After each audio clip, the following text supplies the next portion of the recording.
안녕하세요. 이번에 리액트를 발표하게 될 모던일 팔기 기준입니다. 주제 먼저 보고 가겠습니다. 4개로 나눴는데요. 먼저 리액트란 무엇인지, 그 다음에 리액트의 특징, 그 다음에 JSX 문법을 조금 알아보고, 마지막으로 리액트 맛보기로 코드를 조금 보고 마무리하도록 하겠습니다. 먼저 리액트란 무엇인지 이렇게 공식 문서에 나와 있는데요. 리액트는 사용자 인터페이스를 만들기 위한 자바스크립트 라이브러리라고 나와 있습니다. 여기 조금 보충을 하자면 재사용성이 좋은 컴포넌트라는 단위가 있는데 이 단위로 UI를 만들 수 있게 도와주는 라이브러리라고 볼 수 있습니다. 특징 4가지를 또 나눠봤는데요. 자세하게 다음 넘어가면서 보도록 하겠습니다. 먼저 싱글 페이지 애플리케이션이랑 멀티 페이지 애플리케이션이라는 게 있습니다. 멀티 페이지 애플리케이션은 말 그대로 HTML 파일을 여러 개를 만들어 놓고, 예를 들어 메인에서 로그인을 가겠다. 그러면 로그인 페이지를 하나 또 만들고 이렇게 페이지를 바꿔 끼는 방식입니다. 반대로 싱글 페이지 애플리케이션은 이런 식으로 바뀌는 부분만 새롭게 렌더링하는 방식입니다. 예시를 하나 준비했는데 좀 화질이 깨지긴 했는데요.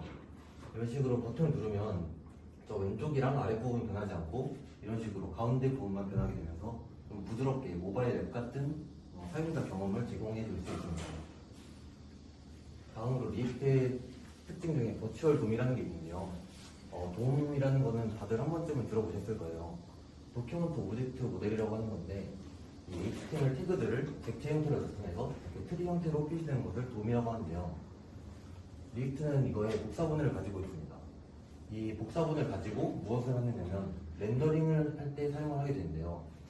먼저 리액트는 이 웹의 상태가 변했을 때, 값이 변했을 때 새로운 가상돔을 이렇게 생성을 합니다. 그 후에 이전에 갖고 있던 가상돔과 이 디핑 알고리즘이라는 걸 통해 비교를 하게 되는데요. 이런 식으로 바뀌게 된 부분만 딱 집어서 이를 실제 돔에 반영하게 됩니다. 굉장히 어떻게 보면 좀 불필요한 작업이라고 볼 수도 있는데 이렇게 하게 되면 실제 돔에는 이 최소한의 부분만 다시 업데이트가 되기 때문에 오히려 더 전체를 변경하는 것보다 효율적으로 렌더링을 할 수 있게 됩니다. 그럼 이제 컴포넌트에 대해서 알아볼 텐데요. 컴포넌트는 재사용 가능한 HTML 덩어리라고 볼 수 있습니다. 이를 하나의 함수나 클래스로 만들어서 어디서나 재사용이 가능한데요. 리액트는 이 컴포넌트를 레고처럼 조립을 해서 페이지를 생성하게 됩니다. 예시를 하나 가져왔는데 이렇게 빨간 부분이 컴포넌트라고 보시면 됩니다. 이런 식으로 계속 반복되는 부분을 컴포넌트로 만들어서 값을 다르게 전달했을 뿐인데 굉장히 효율적이게 나타낼 수가 있죠.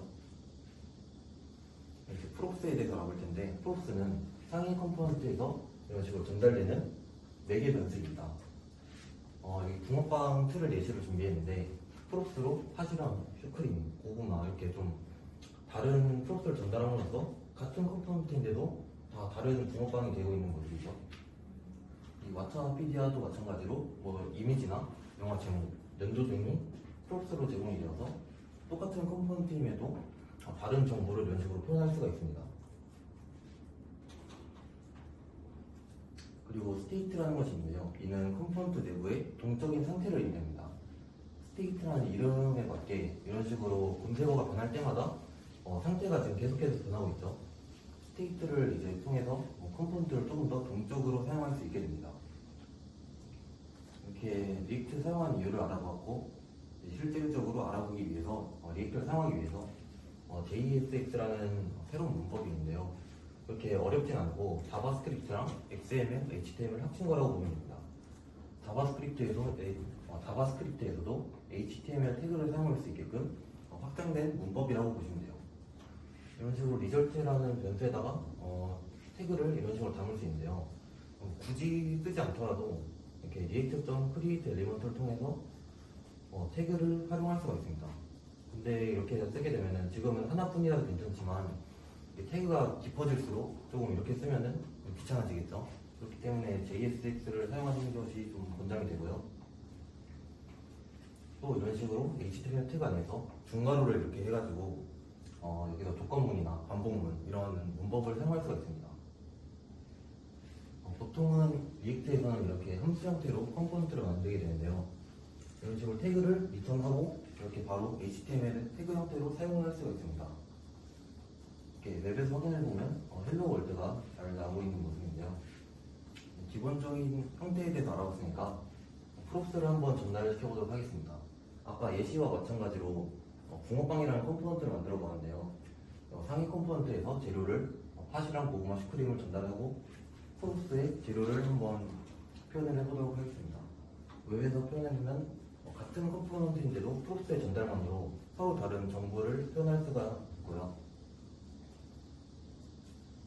이제 스테이트를 사용해보기 전에 일반 변수를 한번 변경을 시켜볼게요. 온클릭 이벤트에다가 이 카운트라는 변수를 계속 이렇게 일씩 증가시켜보는 컴포넌트인데요. 이를 랜덤링 시켜보면 버튼을 눌러도 이 변수가 화면에 초기값 0은 변하지가 않습니다. 이는 리액트의 특징 때문인데요. 리액트가 일반 변수는 다시 렌더링을 시키지 않기 때문에 일반 변수를 사용해서 이런 식으로 상태를 관리할 수가 없게 됩니다. 따라서 use state라는 훅을 사용해야 하는데요. 여기서 이 훅에 대해서 조금 알려드리도록 하겠습니다. 훅은 원래는 리액트가 이런 식으로 복잡한 클래스형 컴포넌트를 사용했는데요. 컴포넌트라는 클래스를 상속을 받아서 이런 식으로 새로운 컴포넌트를 만들어야 했습니다.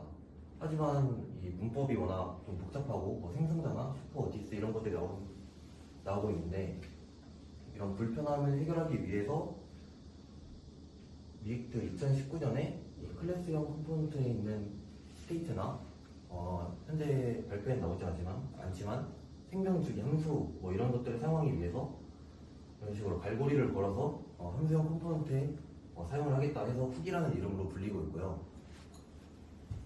이제 함수형 컴포넌트에서도 use state라는 이름으로 스테이트를 관리할 수가 있게 되었습니다. 훅의 특징은 요 앞에 함수 이름에 use라는 것이 붙는다는 게 특징인데요. use가 붙으면 다 리액트 훅이라고 생각을 해주시면 될 것 같습니다. 이 use state 잠깐 알아보면은 배열을 하나 나타나는데요. 이를 부소분의 할당으로 카운트랑 set count 이렇게 받아서 사용하는 게 일반적입니다. 이 카운트라는 변수는 이 set count라는 함수를 통해서만 변경을 시킬 수 있기 때문에 좀 주의를 하셔야 하는데요. 아까와 마찬가지로 온클릭 이벤트를 통해서 하나씩 증가를 시켜보도록 하겠습니다. 이런 식으로 버튼에다가 온클릭 이벤트를 달게 되면은 이 스테이트가 변경됨에 따라서 컴포넌트가 다시 렌더링 되게 되고 계속해서 이렇게 숫자가 늘어나는 모습인데요. 이런 식으로 스테이트를 통해서 컴포넌트를 조금 더 동적으로 사용할 수가 있습니다. 이상으로 리액트에 대해서 알아보았는데요. 질문 받고 마치도록 하겠습니다. 감사합니다.